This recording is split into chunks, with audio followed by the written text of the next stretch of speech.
뉴스바우 등호 현주 기자, 세상소리 뉴스 등호 보이스 오브 월드, 교체된 대검 지휘부가 대장동 사건 등 지난 1년 사건 처분 및 수사 적절성 여부를 판단할 중앙지검 감사에 들어갔고 일주일 이상 걸린다는 소식이다.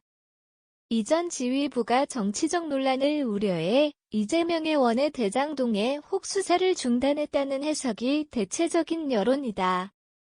대선에다 지방선거에 잇따라 출마했던 이 의원이었다. 그 선거 관계로 대장동 사업의 호계획인 제1공단 사업 수사가 중단되었다는 뜻이다. 제1공단 사업 수사 포인트는 이 의원이 이례적인 결제 라인을 거쳤다는 점이다. 그 라인 중심에 정민용 변호사가 있다. 정민용 변호사가 당시 이재명 성남시장의 결제를 받아와 성남시에 공문을 주었다는 증언이 나왔었다. 검찰은 지난 대선 11월 소위 대장동 5인방 경우 배임 혐의 등으로 재판에 넘겼고 이 전 시장도 특정경제범죄가 중처벌법상 배임 혐의 피해의 자로 적시했었다.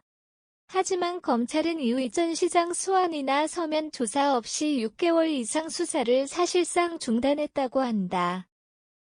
중단이지 무혐의나 종결 처리는 아니었다. 그 배경은 성남도시공사처장 본부장 담당자 등 조사로 성남시 시장 부시장 단장과 장 팀장 주무관 담당자 결재를 거치지 않았다는 진술을 확보했고 민간 개발업자인 화천대유에게 특혜를 준 정황을 인지하고 관여했는지 등을 조사해 이전 지사를 배임 혐의 피해의 자로 특정했다는 데 있다.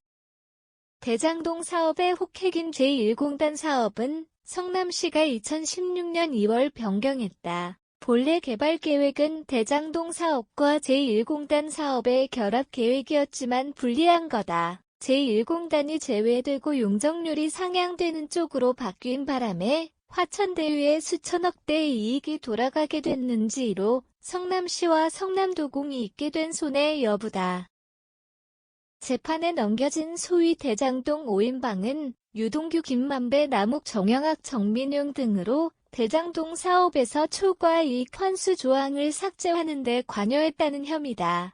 하지만 대장동 사업 최종 인허가 및 결정권자인 이재명 전 시장은 당시 정치적 논란을 우려해 수사 중단했고 기소 대상에서 제외되었다.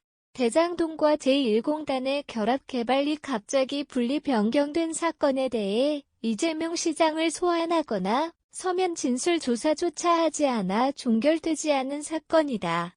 선거가 모두 끝나 이제 수사 종결과 기소 여부와 국회 면책특권과 검찰 수사권 기한이 있는 관계로 수사 속도 여부에 여론이 관심을 보이고 있다.